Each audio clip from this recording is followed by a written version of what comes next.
아는 기자 좌영길 법조팀장 나와 있습니다. 만장일치 8대0 결정이었습니다. 네, 재판관들이 비상계엄 선포를 그만큼 심각하다고 본 것입니다. 헌법재판소는 구성 자체가 정치적 성향을 가질 수밖에 없습니다. 대통령과 대법원장, 국회가 3명씩 재판관을 지명하는 구조이기 때문입니다. 하지만 사안이 명백하다면 의견이 갈리지 않는데요. 앞서 검사 탄핵 심판이나 한덕수 총리 탄핵 심판은 만장일치로 기각을 결정했습니다. 오늘은 대통령 파면으로 얻는 이익이 압도적으로 크다고 했는데요. 국회가 협조를 안 한다고 해서 비상계엄을 선포하는 건 허용될 수 없다. 이 부분에 진보 보수할 것 없이 전원의 공감대가 형성됐던 겁니다. 근데 이게 궁금해집니다. 그러니까 8대0이면 왜 이렇게 그동안 선고가 오래 걸렸을까? 8대0 만들려고 그랬던 걸까요? 네, 실제로 그랬을 가능성이 있습니다. 헌법재판관들은 정치적으로 민감한 사건일수록 헌재 결정으로 갈등이 끝나기를 바랍니다. 탄핵 찬반으로 여론이 갈린 상황에서 재판관 의견까지 갈리면 국론 분열이 심각해질 거다. 이런 우려도 작용했을 겁니다. 그러고 보니까 박근혜 전 대통령 때도 만장일치 파면이었네요. 네, 대통령 탄핵 사건은 특히 재판관들이 소수 의견을 내는데 부담스러운 측면이 있습니다. 2004년 노무현 전 대통령 때는 기각 결정을 했지만 몇 대 몇인지 외부에 공개 자체를 하지 않았습니다. 박근혜 윤석열 전 대통령 파면은 만장일치였습니다. 노무현 전 대통령 때에는 재판관들 의견이 실제로 갈렸습니다. 한 재판관이 왜 소수 의견을 공개하지 못하게 하느냐 반발도 했는데 결국 공개되지 않았습니다.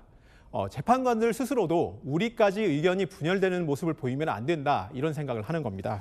사실 지금까지 5대3이네 4대4네 각종 설이 무성했었잖아요. 그럼 결과적으로는 아무 근거가 없었던 겁니까? 네, 아무래도 선고일을 잡기까지 오래 걸리다 보니 그런 추측이 나온 겁니다. 그런데 오늘 결론을 보면 5대3이나 4대4는 근거가 희박했다 이렇게 볼 수 있습니다.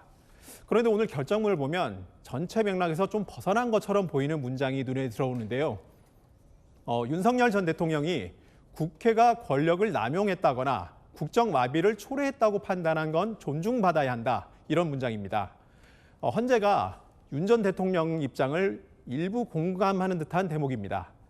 한 전직 헌법재판관은 재판관 한 명이 결심을 못하고 있다가 결정문에 그 부분을 반영하는 조건으로 파면에 동의한 게 아니겠느냐 이런 해석을 내놓기도 했습니다.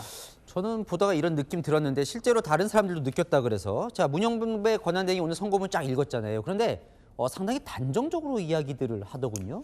네, 원래 그 헌법재판관들은 모두 판사 출신이라서 평소에는 단정적인 표현을 잘 쓰질 않습니다. 네.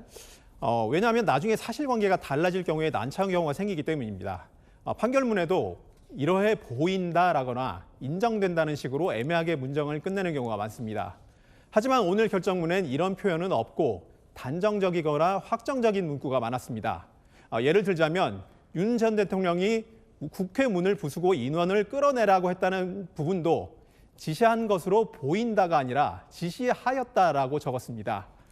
주요 정치인 위치 파악도 확인을 요청하였다라고 확정적 표현을 썼습니다.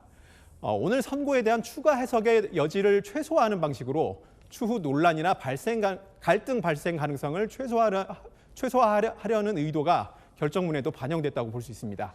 네, 잘 들었습니다. 좌영길 팀장이었습니다.